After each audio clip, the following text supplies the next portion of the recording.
지금까지 나의 영역에서 나만의 아이템을 떠올려보고 이것이 타인의 지식재산권을 침해하는지 검토해봤어요. 이 밖에도 전환법, 식품위생법, 관세법 체크해야 될 게 많은데 제가 이런 기준에 대해서 전부 다 말씀드릴 수는 없고 전기용품 및 생활용품 안전관리법을 기준으로 말씀드리겠습니다. 예, 전기용품 및 생활용품 안전관리법입니다. 그러니까 회사가 물건을 만들 때 그냥 마음대로 만들 수가 없어요. 소비자의 기본적인 안전을 보장하는 범위 안에서 물건을 만들어야 되고 그런 물건을 팔아야 됩니다. 먼저 오늘 내용과 관련해서는 국가기술표준원에서 만든 전환법 가이드라인이 있어요. 이 가이드라인을 기준으로 말씀드리는 거고, 그런데 이 가이드라인이 진짜 복잡하게 돼 있어요. 그래서 구매 대행을 하는 사람이 봐야 하는 부분만 찝어서 말씀드릴 겁니다. 여기 전환법 관련해서는 체크해야 될 게 두 가지인데 저희가 구매 대행으로 말씀드리고 있죠. 첫째는 이 제품을 내가 구매 대행을 해도 되는가, 그 가능 여부를 판별해야 되고, 둘째는 내가 구매 대행으로 판매를 할 때 고객들에게 알려줘야 되는 그 게시의 의무가 있습니다. 이 두 가지를 체크해서 보셔야 됩니다. 그런데 모든 제품에 대해서 이런 기준이 있는 게 아니고 이 전환법으로 관리가 되는 제품군이 있고 관리가 필요 없는 제품군이 있습니다. 전환법에서 관리가 되고 있는 제품군은 총 250개 품목이 있고 이 250개 품목 중에서 173개의 전기용품 그리고 77개 생활용품이 있습니다. 그리고 이 250개 품목은 이렇게 네 가지로 나뉘어요. 이 네 가지 개념이 뭐냐면 안전 인증 대상과 같은 경우에는 가장 안전적으로 민감한 거라고 보시면 됩니다. 정식으로 판매를 할 때는 제품 테스트를 다 해야 되고 공장 심사도 해야 되고 인증도 해야 되고 KC 마크도 필요해요. 안전 확인 대상과 같은 경우에는 안전 인증 대상보다는 덜 민감하지만 그래도 두 번째로 민감한 겁니다. 정식으로 판매할 경우에는 제품 시험과 신고, KC 마크가 필요하고 공장 심사는 필요 없어요. 여기서는. 그리고 공급자 적합성 확인 대상은 이 앞에 두 가지 것보다는 덜 민감한 거, 제품 테스트랑 KC 마크까지 필요한 겁니다. 그리고 안전 기준 준수 대상은 18년도에 완화된 기준인데 제품을 테스트할 의무도 없고 KC 마크도 필요 없는 그런 제품들입니다. 일단 이 네 가지 중에서는 안전 인증 대상 이 하나를 제대로 알아놓으셔야 돼요.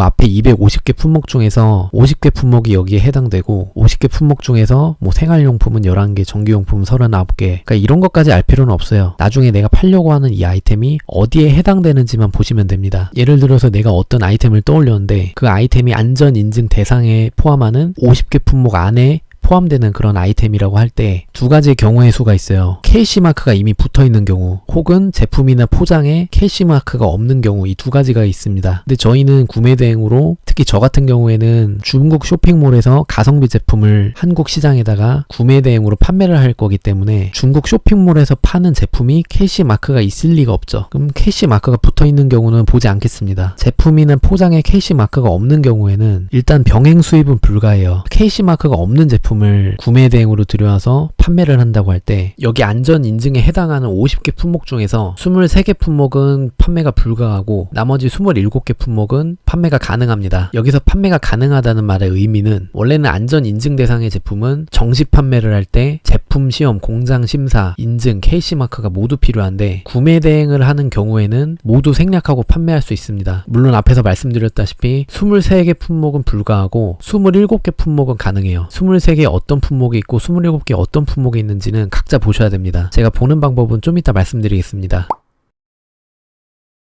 구매 대행을 하는 사람이 해외 판매자로부터 물건을 사서 소비자에게 직접 배송하는 것이기 때문에 이 구매 대행 업자가 이 제품에 KC 마크가 붙어 있는지 그것을 파악하기가 현실적으로 힘들고, 그리고 해외에서 KC 마크가 붙은 제품이 거의 유통되지도 않는다는 점 등을 감안해서 위해도가 낮은 일부 품목에 대해서, 그러니까 여기 위해도가 높은 23개 품목을 제외한 27개 품목에 대해서는 KC 마크가 없더라도, 그리고 앞에 제품 테스트, 공장 심사, 인증 이런 게 없더라도 구매 대행으로 판매를 허용한다, 그런 의미입니다. 아까 전환법 관련해서는 두 가지를 체크해야 된다고 그랬죠. 첫째는 수입 가능 여부 판별, 둘째는 표시 게시의 의무입니다. 이렇게 수입 가능 여부는 판별이 됐어요. 이런 과정을 거쳐서 내가 생각하는 아이템이 위해도가 낮은 일부 품목에 해당한다는 것을 이해하고 수입이 가능하다는 것에 대해서는 알게 됐죠. 그 다음은 표시 게시 관련 의무를 지켜야 됩니다. 일단 제품이나 혹은 포장지에 KC 마크를 표시할 필요는 없어요. 위에서 말씀드렸다시피 KC 마크를 표시할 의무는 면제됩니다. 다만 판매를 할 때 저희가 인터넷에서 판매를 하니까 인터넷에서 이 제품은 구매 대행을 통해서 유통되는 제품입니다. 이 제품은 전기용품 및 생활용품 안전관리법에 따른 안전관리 대상 제품입니다. 이 문구를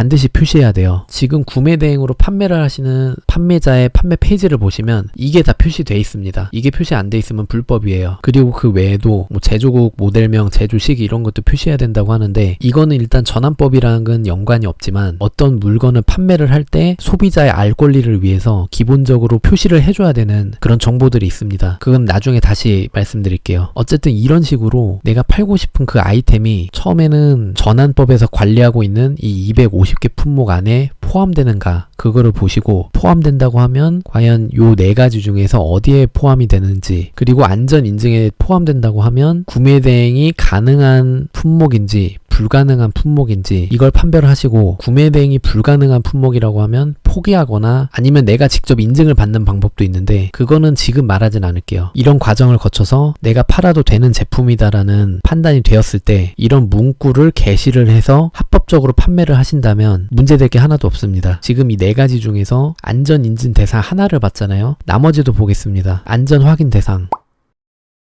안전 확인 대상은 이 250개 품목 중에서 92개 품목인데 KC 마크가 붙어 있는 경우는 생각하지 않고 KC 마크가 없는 그러니까 그냥 해외에서 파는 해외 제품일 때 병행 수입은 불가하고 구매 대행의 경우에는 여기 92개 품목 중에서 12개 품목은 판매가 불가해요. 그리고 여기 12개 품목을 제외한 나머지 80개 품목은 모두 구매 대행으로 판매가 가능합니다. 여기서 판매가 가능하다는 말의 의미는 KC 마크가 없이 그리고 제품 테스트나 뭐 신고 이런 게 없이 그냥 판매를 할 수 있다는 뜻입니다. 여기 안전 인증 대상이랑 마찬가지로 표시 게시의 의무는 동일합니다. 그러니까 앞에서 설명드렸다시피 이런 식으로 게시를 해서 사람들에게 알려줘야 된다는 거예요. 간혹 이거를 게시를 하지 않으면 소비자 입장에서 이 사람이 구매 대행인지 아니면 정식 수입자인지 헷갈려요. 그러면 소비자의 알 권리를 침해하는 거기 때문에 그리고 보통 구매 대행은 AS가 힘들죠. 그런 사항에 대해서 고객에게 알려주는 문구를 삽입해야 된다는 겁니다. 공급자 적합성 확인 대상도 마찬가지예요. 구매 대행으로는 모두 팔 수가 있어요. 그러니까 앞에서처럼 어떤 건 되고 어떤 건 안 되고 이런 게 아니고 공급자 적합성 확인 대상이라고 하면 85개 품목 모두 구매 대행이 가능합니다. 마지막으로 안전 기준 준수 대상 볼게요. 제품 시험 의무도 없고 KC 마크도 필요 없어요. 여기에 해당하는 품목은 KC 마크가 있으면 오히려 처벌당할 수가 있어요. 어쨌든 안전기준 준수 대상에 해당하면 구매 대행으로 그냥 팔아도 되는데 여기서 그냥 팔아도 된다는 말의 의미는 KC 마크 없이 팔아도 된다는 뜻입니다. 품목마다 안전 기준이라는 게 있어요. KC 마크는 붙이지 않더라도 판매하는 아이템별로 안전 기준이 정한 표시사항을 게시를 해야 됩니다. 그리고 품목별로 이런 안전 기준이나 표시사항이 모두 달라요. 지금 쭉 전환법 관련해서 설명을 드렸는데 내가 팔려고 하는 이 아이템이 전환법에 해당하는지 어디에 해당하는지 어떻게 판별을 해야 되는지에 대해서 아직 감이 잘 안 오실 거예요. 제가 예를 몇 개 들어보겠습니다. 비비탄총을 예를 들어보겠습니다. 우선은 이 전환법 가이드라인에서 비비탄총을 검색해 보는 겁니다. 우선 네이버에서 국가기술표준원에 들어갑니다. 국가기술표준원. 그 다음에는 공지 공고 전환법 가이드북이라고 쳐보세요. 전환법 가이드북. 이 파일을 다운받아서 쭉 읽어보시면 오늘 제가 설명드린 그 내용이 그대로 다 들어있습니다. 이 중에서 전환법 안전관리 대상 및 구매대행 특례제품 세부 품목 이 파일을 보겠습니다. 여기서 쳐보는 거예요. 비비탄총. 비비탄총 안 나오죠. 총이라고 쳐보겠습니다. 비비탄총. 청소년용 비비탄총, 성인용 비비탄총. 안전인증 대상이죠. 아까 안전인증 대상 뭐라 그랬죠? 안전인증 대상 50개 품목 중에서 23개 품목일 경우에는 판매 불가하고 27개 품목에 해당하면 판매가 가능하다. 그럼 비비탄총이 23개 품목에 해당하는지 27개 품목에 해당하는지를 봐야겠죠. 여기 23개 품목의 경우 판매 불가 첨부 3 참조라고 해놨습니다. 첨부 3이 밑에 있어요. 밑에 쭉 보시면 참고 3이네요. 참고 3에서 보시면 여기 있죠. KC 마크 없이 구매 대행이 허용되지 않는 품목 참고 3에 비비탄총이 포함되어 있습니다. 그러면 구매 대행으로 들여오는 게 불가능하다는 뜻이에요. 비비탄총을 팔고 싶으면 정식으로 수입을 해서 KC 인증을 받고 여러가지 인증을 받은 다음에 그 다음에야 팔 수가 있는 겁니다. 비비탄총 불가. 이번에는 모터 달린 보드 있죠.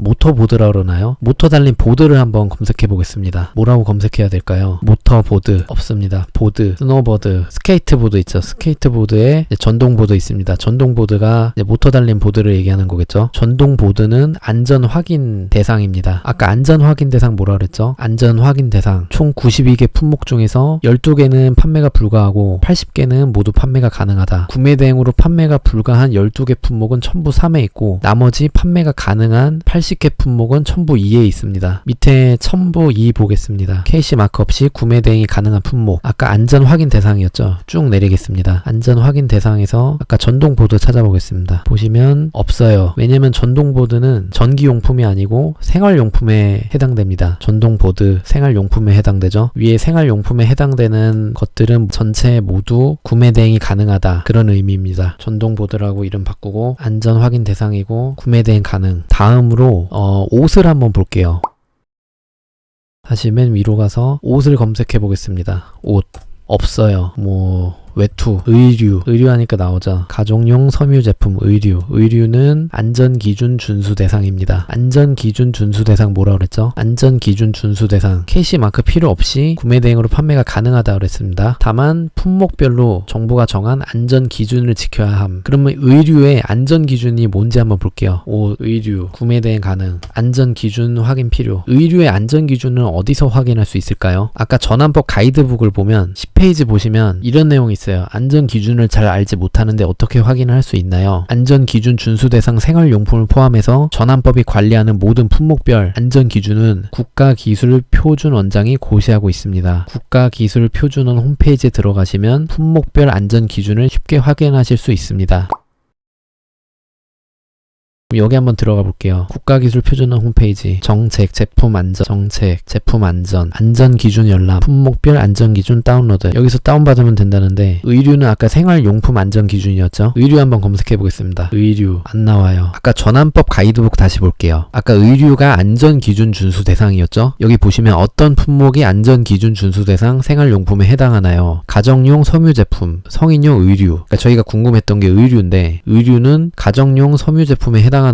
그러면 섬유라고 다시 검색을 해볼게요. 섬유 나오죠. 가정용 섬유 제품. 한번 읽어보겠습니다. 안전기준 가정용 섬유 제품의 안전기준입니다. 14페이지네요. 내용이 엄청 많습니다. 알러지성 염료 사용하지 말 것, 섬유의 조성 또는 혼용률 표시. 내용이 많아요. 그러면 우리가 구매 대행으로 중국에 있는 옷을 한국에다가 판매를 할 때 이것들을 다 검사를 해가지고 판매를 해야 될까요? 아까 전환법 가이드북 보시면 안전기준 준수 대상 생활용품은 정부가 전한 안전기준에 적합하기만 하면 안전성 검증을 위한 제품, 시험 없이 제조, 수입, 판매가 가능합니다. 그러니까 이런 테스트를 반드시 해야 할 필요는 없는 거죠. 그럼 여기에 또 이런 얘기가 나와요. 안전기준 준수 대상 생활용품에 대해서 안전성 검증을 위한 제품 시험 의무가 없어졌다고는 하나, 그러니까 제품 테스트를 하지 않아도 된다고는 하는데 제품 테스트를 하지 않고 어떻게 안전기준을 지켰는지 여부를 확인할 수가 있는지 여기 다양한 방법이 있답니다. 그러니까 여기까지의 내용을 정리해보자면 의류는 안전기준 준수 대상이기 때문에 KC 마크 없이도 판매가 가능하지만 이 의류가 안전한 의류다, 독성 물질이 묻어있지 않고 알러지가 발생하지 않으며 어쨌든 이러한 기준 하에 안전한 의류다라는 그 증거를 판매자가 그냥 갖고만 있으면 돼요. 어디다 제출을 할 필요까지는 없습니다. 그리고 또 하나, 안전기준 준수 대상 생활용품에 대해서는 KC 마크는 붙이지 않아도 되는데 해당 품목별 안전기준이 정한 표시사항을 표시해야 됩니다. 예를 들면 의류 제품의 표시사항이 있는데 섬유의 혼용률,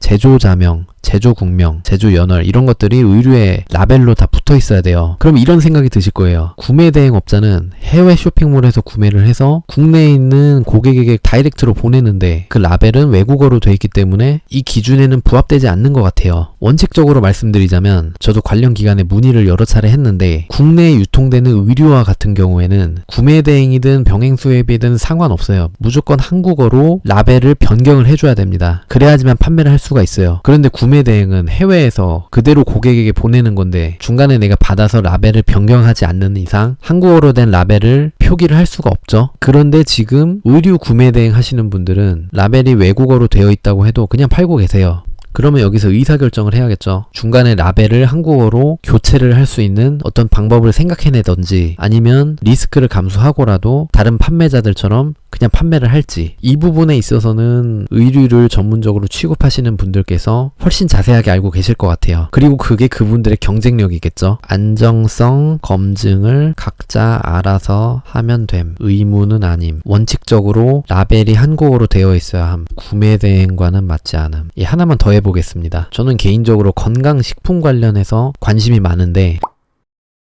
해외에서 건강식품을 구매 대행으로 들여와도 될까? 건강식품 한번 검색해 볼게요. 건강식품 나올 리가 없죠. 건강식품, 장식품이 나오네요. 없습니다. 전환법은 전기용품 및 생활용품 안전관리법이에요. 식품과는 아무 상관없는 법률입니다. 내가 아이템을 떠올렸는데 그게 식품 관련된 거라고 한다면 수입식품 안전관리법, 식품위생법 이런 식으로 따로 다시 알아보셔야 됩니다. 실제로 식품을 팔려면 식품 검역도 해야 되고 영업 등록도 해야 돼요. 앞에서 보여드린 전환법에서 보장하고 있는 구매대행업자의 그 사업 품목 안에 포함되지가 않습니다. 그래서 어떻게 생각하시면 좋으냐면,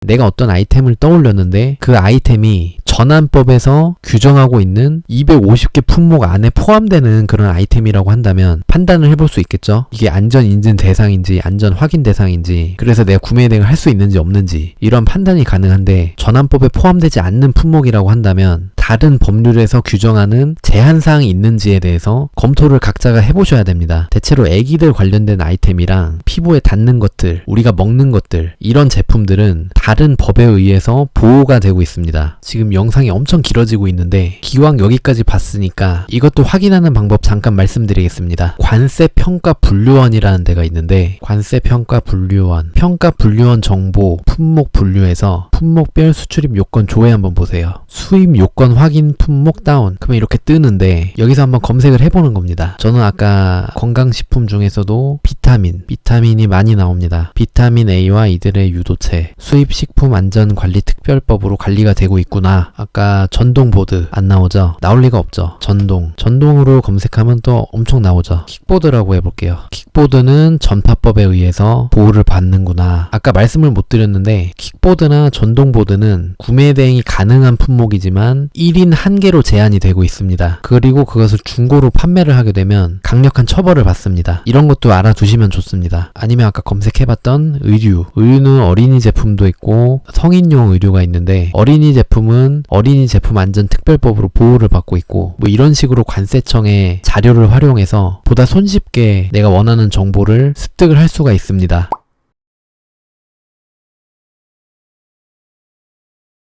그래서 이런 것들을 모두 검토를 해보시고 내가 이 아이템을 팔아도 되나 안 되나에 대해서 판단을 각자가 해보셔야 돼요. 여러분, 제가 지금까지 보여드린 그 과정을 통해서 여러분들께 말씀드리고 싶은 게 있어요. 여러분이 머리에 떠올린 그 아이템 있죠? 이 아이템에 대한 조사는 각자가 스스로 하셔야 되는 겁니다. 이런 식으로 법률도 찾아보시고 다른 경쟁자들이 어떻게 판매를 하고 있는지 그런 것도 한번 조사해보시고, 구매 대행으로 팔 수 있는지 아니면 어떤 허가를 받아야 되는지 자격이 있어야 되는지, 이런 식으로 본인이 생각하시는 아이템에 대해서 파고 드셔야 됩니다. 어떻게 보면 까다롭게 느껴지실 수도 있는데, 그런데 저는 개인적으로 이게 오히려 더 기회라고 생각을 합니다. 너도 나도 너무나 쉽게 판매를 할 수 있는 그런 아이템은 오히려 경쟁력이 없어요. 이런 식으로 심화적인 조사를 하고 파고 들어야지만 알 수 있는 그런 아이템들을 누군가는 판매를 하면서 돈을 벌고 꿀을 빨고 있을 거라는 겁니다. 그러니까 애매한 것들, 사람들이 잘 모르는 것들, 그렇지만 내가 보기에는 괜찮은 것들, 나만의 강점이 있는 분야의 것들은 놓치지 말고 파고 들어가 보세요. 그게 나중에 본인의 강점이 되는 거고 큰 돈을 벌 수 있는 기회가 될 것입니다. 오늘은 이렇게 안전 인증에 대해서 말씀을 드렸고, 다음 시간에는 저작권 관련해서 말씀을 드리겠습니다.